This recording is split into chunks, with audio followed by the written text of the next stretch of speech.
If you're going to be living in an earthquake-prone area, then you should really take some precautions against earthquakes, as I learned really well this past week. Some of these things I put off, but at the moment of truth that it occurred, I really regretted not doing some things. One thing you can do is get these earthquake poles here, and what that'll do is add some extra support to your heavier furniture to keep them from falling over. If that were to fall on you while you were sleeping or something, you would be really in trouble. So it's a very good investment. They're a little bit expensive, but it's worth the money. That's your life right there. One thing I have done is that I have put all of our heavier furniture in one room that we don't use so often, and in the room that we have our futons, or where we sleep, there's nothing above waist height.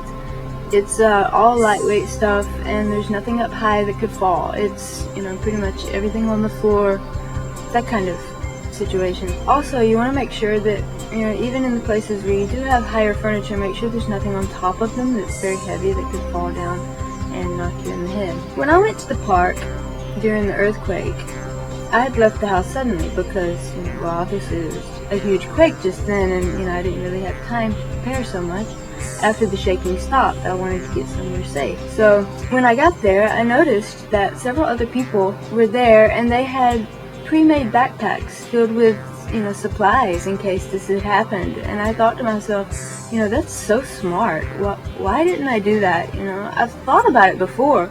Of course, they recommend it, but I never did it. I just put it off, and I really regret that now. It was a good idea. And what they had was just a backpack for each member of the family, and inside they had things like food and water and survival things, matches, candles, pocket warmers, just survival things. And they also had some keepsakes in there too. You might want to put like a mini umbrella and some slippers in case you don't have time to put your shoes on. Also, don't forget like a radio that's battery or hand cranked operated. Also, on a similar note, there was a problem with people buying up too many supplies right after the quake happened, and it led to a shortage of items. It's not a bad idea for everyone to keep a small emergency supply of items in your home.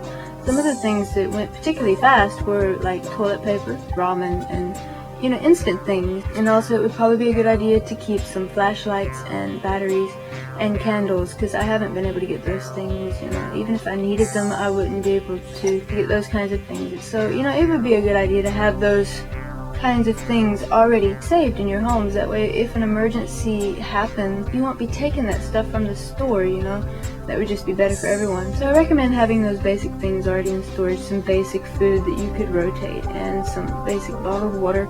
I know there's not a lot of space in Japanese homes, but it would still be a good idea. And I do that usually with most things. It's a good idea anyway, because like if you have an extra pack of toilet paper and you run out one day, you don't have to go run panicking to the store. You have a little bit of leeway there. Also, in your emergency storage, you should probably have some medical items like rubbing alcohol and bandages, because if an earthquake came and you got injured and you couldn't go to the hospital immediately, or the hospital was destroyed, or for whatever reason you needed to clean your own wounds, you would be very thankful to have that kind of stuff too.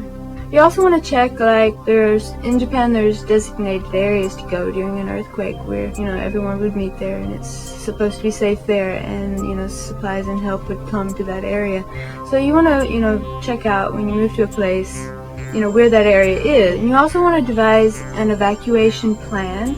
You want to go ahead and plan what you're going to do during an earthquake, because you're not going to have time to think about that when it happens. Also, another thing you might not consider, in Japan, homes are small, apartments are small, and you might not consider this, but when you buy your furniture, you might want to get like some kind of sturdy table that you can get under during an earthquake. Also, ahead of time, you want to figure out how on your TV you can switch some channels to English.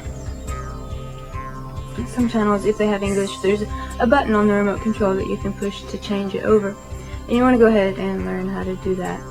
So anyway, that's just a few ideas for ways to prepare. I'm sure there's other things you can do.